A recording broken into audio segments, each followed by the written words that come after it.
Hello મિત્રો, કેમ છો? આપણે નવા બ્લોગ સાથે આપણે ફ્રી મિલે મળીએ. હવે તમને એક નવા દેવસ્થાન દેખાડું, મસ્ત છે. હાલો તો એનો મુલાકાત લઈએ. હાલીને જાય છે અને ખુલ્લા પગની બાધા છે.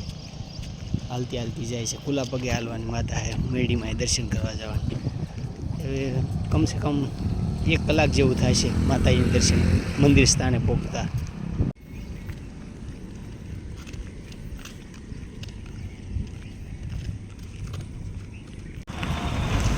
છે ટોપ 3 સર્કલ.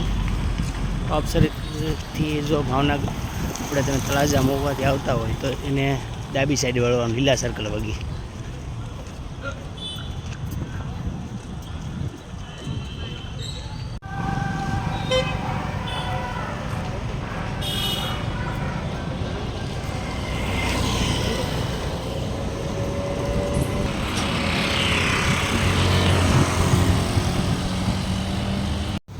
આ તો લીલા સર્કલ ને સીધે હવે વિરાણી સર્કલ આવશે.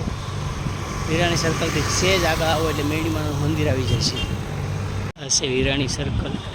જો વિરાણી સર્કલથી સેજ આગળ આવશું એટલે તરત માતાજી મંદિર આવશે.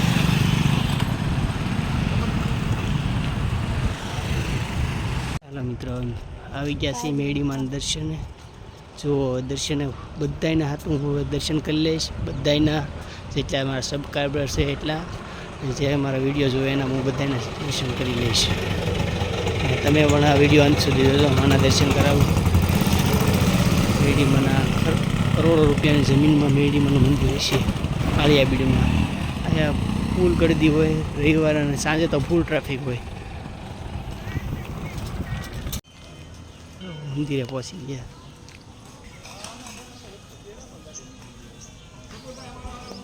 હા, જો અમારા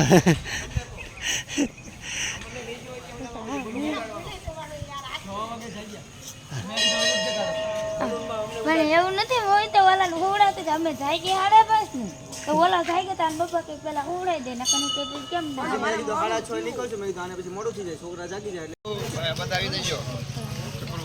આ છે જનક દાદા, આ છે જીતુભાઈ, આ મયુરભાઈ, આ નામે ભૂલાઈ ગયું હું, લીલેશભાઈ, જો મીનાબેન, કૈલાસ. બધા માતાજીના દર્શન કરવા આવ્યા છીએ. જય માતાજી બધાને.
માતાજીના દર્શન કરાવ્યા તમને. તો આવા નવા વિડીયો સાથે મળીશું.